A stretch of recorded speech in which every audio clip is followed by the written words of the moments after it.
Tuko riadha, my friend. There you are.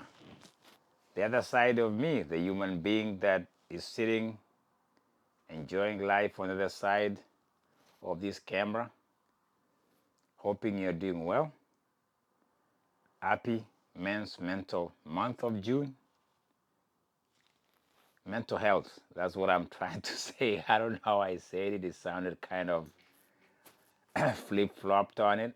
But yeah, there's a focus on men in this month of June, appropriately, or it should be so, that men are on the front line when it comes to understanding their mental health, an area that has been underappreciated, mostly from the men's perspective. And I think men are still struggling to get a sense of themselves when it comes to their mental health. But there's progress. There's been progress with significant strides. I can speak about myself. I hope your mental health is part of the game in your life. Sorry, not just physical health, which I don't get when it comes to this how we fragment and how we dissect instead of being holistic.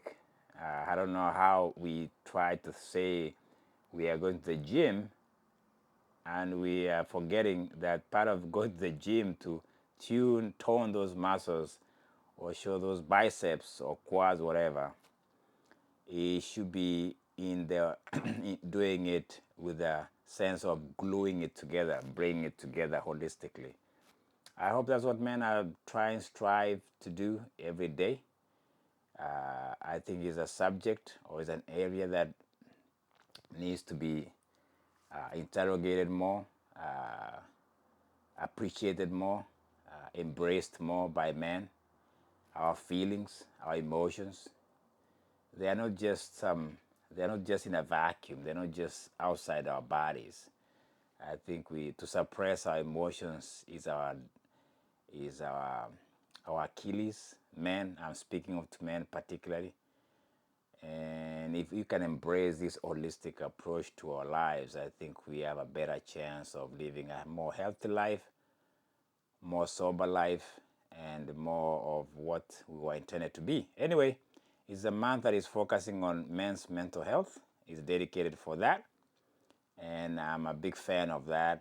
I've had my own journeys and my own struggles and my own understanding of mental health.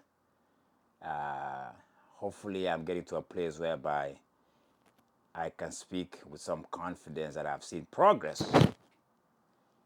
Yeah, progress is never bad, and you can only make progress. You can always talk of you can do better. I don't think our whole being is gonna be perfected. I think we have scars, we have traumas, we have pain, we have things that have been either inflicted on us unintentionally or intentionally over our childhood, our manhood, our boyhood, the boy child that we are. I think to speak candidly and being authentic about it is a space that we need to create more, that we can feel safe and relaxed, and not to think that we are talking of something alien. There's nothing alien about mental health. Is part of who we are, and our emotions, our feelings should not be dancing outside our bodies. We can't just be angry and thinking to laugh and to say to somebody, I love you, give them a hug, call them and say you love them is out of norm. Come on, man. Love is not something that is just within the context of what are you going to get out of it. If you know what I'm saying. Love is a universal ingredient. It should be in every meal. Anyway, enough of my counseling understanding of what mental health is. I don't think I understand it. I'm just giving my perspective.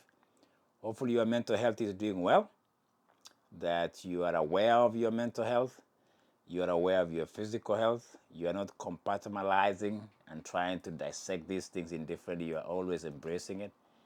And I think we as men need to have a better conversation other than superficial, ego-driven, uh, job-driven, accomplishment-driven conversations. What are you doing?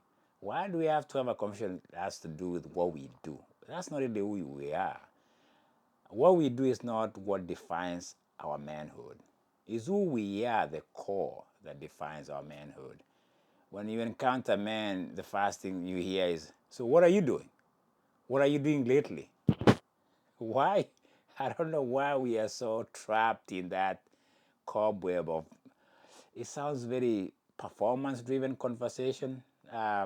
Anyway, listen, I wish you a good mental health month of June. It's coming to an end. I became aware of it today. So I was just sharing that with you guys. I wasn't aware. Maybe my mental health needs to be grounded and be massaged and be uh, elevated from the cesspool of life. Um, Talking of mental health on a subject of athletics, to Koreada, my friend, we are still in athletics. I always bring that little message from the other side and try to put it in the context of athletics. Jakob Ingebrigtsen, the double gold medalist from Norway, and his fallout within the family context is not going away from me. I think maybe that's a reference point for this mental health. Because I think just as the case is closing in Norway, Oslo, doesn't mean we truly appreciate and understand the dynamics and the fallouts and the ramifications that comes with court cases that involve families. Let me ask you, do you know when somebody is narcissistic? Do you know what that is? Do you know when people are almost dictating to other people how their life should be? I'm surely this is very strange way to talk about it, but narcissistic people are very calculated people. I've encountered some of them. I have them in my family circles. They want to project something, and they do it in a very dictatorial sense. They might not be aware. They act innocent. They act as if they are doing this for your well-being. And you should be a recipient of their dictatorial way of doing things. So they'll tell you, you do this, you do this, you do it my way. And when you ask them what about my autonomy, they tell you, you don't have that. I'm the one. I'm just giving you just my understanding of narcissism, narcissistic people, narcissism, I don't know. Get me? Yeah, narcissistic. So Jakob Ingebrigtsen, there's something I found very astonishing about the father. His name is Griet, Gjert. I don't know how to pronounce that in Norway. There's a statement I saw that was written somewhere during one of the interviews in 2019 that caught my attention. Does this describe a narcissistic human being, a narcissistic father? Let me read to you and tell me what you think. After the success of Jakob, who I didn't even know he said these strange things about himself. Jakob Ingebrigtsen said this that just lays a foundation for my conversation with you guys about his young man. And I've always wondered how people who are coached, mentored, raised by families or fathers or mothers, listen to this. After he won the gold medal or double gold medal in 5,000 and 1,500 in 2018, he was just very young man. And this is what he said that kind of caught my attention. He says, I've been a professional runner since I was 8, 9 years old. He continues to say that I've been training, dedicated, and following a good structure, the same as my brothers from an early age. Winning a second title in 2 days is a result of having done this my whole life.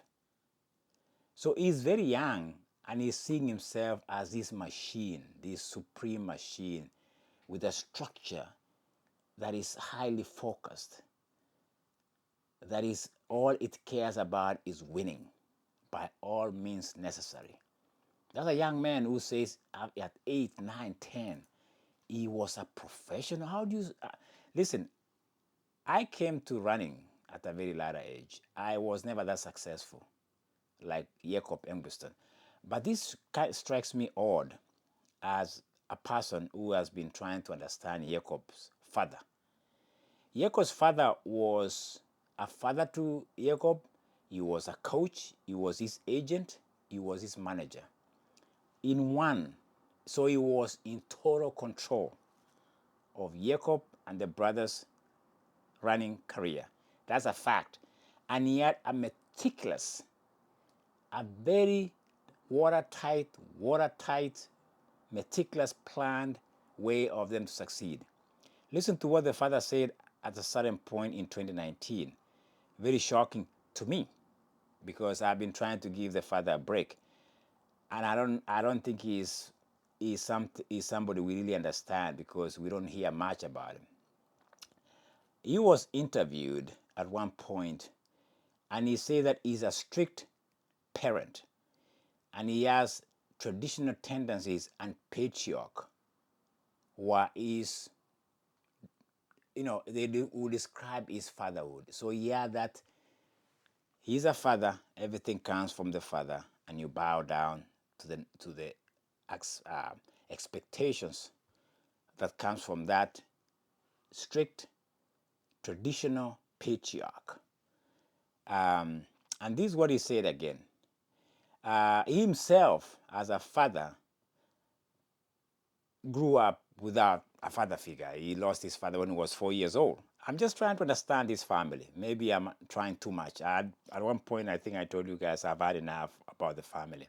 But I'm talking about mental health to understand that some of these things we dismiss, some of these things we think people are narcissistic, people who want to control you and manipulate your emotions and your well-being in the family is okay. It's not okay. Listen to this. So at one point in 2019, somebody asked me about his relationship with these boys. I think there were 5 brothers and 1 sister. This is what he said. The father Jet said this. The boys come to me and they say, I want to be a European champion. Jet explained. And then this is what he said to them. I said, I want to help you, boys. I can help you. But you have to do everything that I tell you. And then he tries to justify this by this, what he says is, I stand out from other parents. So these are the narcissistic tone I hear, or the personality. For me, I stand out from other parents. I'm very demanding. And this kind of a contract between me and the boys to help them be the best way they can be. But they have to endure me following them every day, all year. When you read that, as somebody who has enjoyed athletics, there's fun to athletics, there's professionalism, there's earning gold, world championship, Olympics. When you read that, and you're talking of young boys, and here is a father figure, and he's talking almost in absolute language, absolutism. He's a patriarch. Everything he says is absolute. Everything he said is the gospel truth, and you have to bow down to this father. I see a narcissist here for me. I see somebody who dictated the way these boys trained, ate, and lived their lives, and he still claims he was their father. You know, I'm a Christian, and I believe in a God. But there's a God that I believe in that gives you freedom. He's not a dictator.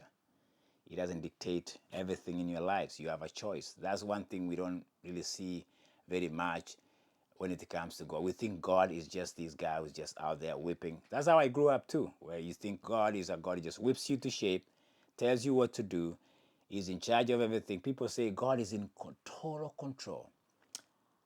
I don't think he is. You still have the capacity to make a choice. You'll make some mistakes. You'll make some choices. He might be aware of your choices, but it doesn't mean he's going to dictate the outcome. You make a choice. At the end of the day, you are responsible. So when a father talks about having a contract It's not even a contract, it's an arbitrary contract where it says, everything I say, you're going to do. Now, for me, that statement speaks volumes to how the fallout seems to happen for me. This father was a dictator. He was a coach. He was a manager. He was an agent.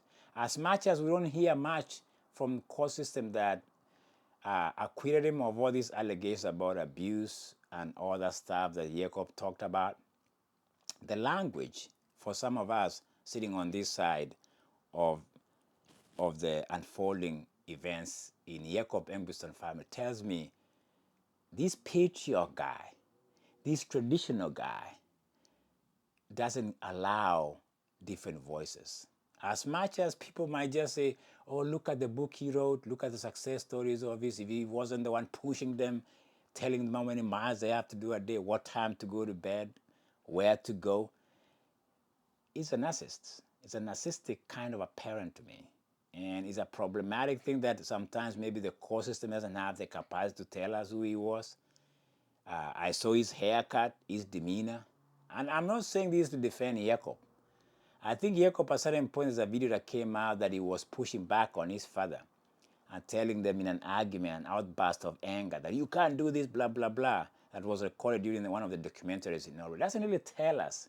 I think at one point, Jakob stands up and says, you can't do that anymore. I'm on this young man's side for some reason, because I think sometimes it comes to how fathers and mothers and parents formulate, dictate, and come with this contract that you want to succeed, you must do everything I tell you. That is a narcissistic father to me. He's a dictator. As much as we don't say that, I think there's something we can read from what he's saying. He had absolute control. And I think at one point, Jakob Ingebrigtsen decides he can't take it anymore. He gets married. In fact, one of the things that was beautiful after this court case is when he talks about his daughter, Filippa, I think is the name of the girl, the young 22-year-old. He talks of all he cares about is how she grows up respecting him as a father and enjoying life and loving voluntarily. You cannot take that from somebody who has learned how he was subjected to this. You know, people talk of physical abuse. It's emotional abuse.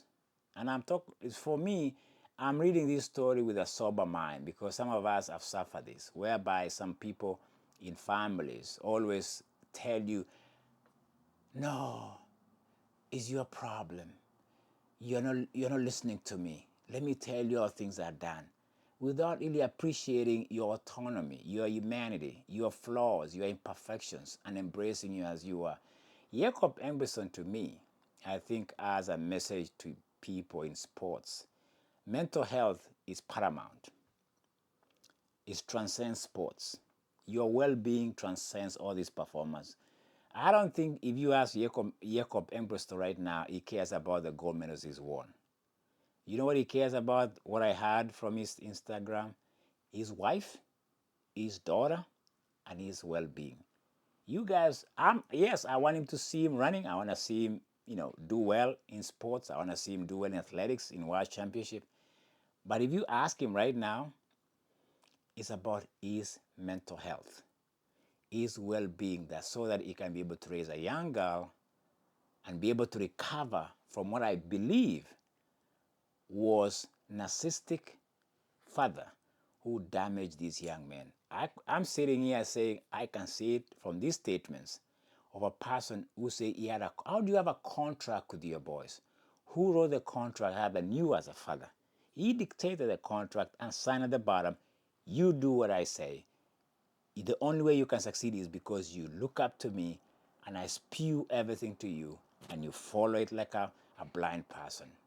So when Jakob at one point says no, at this argument moment where it's about 1920 in the documentary, I think he's pushing back and he ended up pushing him away from his life. I'm proud of the man. Finally, I can say that. Mental health. Happy mental health to you guys. And happy life is what I'm trying to say. It's not just mental. It's physical. It's holistic. You are a whole. You're not just these parts and the other parts. Jakob Ingebrigtsen remains my hero. I think I've given him more voice on this YouTube because when it comes to mental health and abuse, I think we don't talk about it very well when it comes to men because what was that all about? I think this is because some of us feel we cannot fight back. We just have to win. Who cares about winning, man? What about if you're not good here?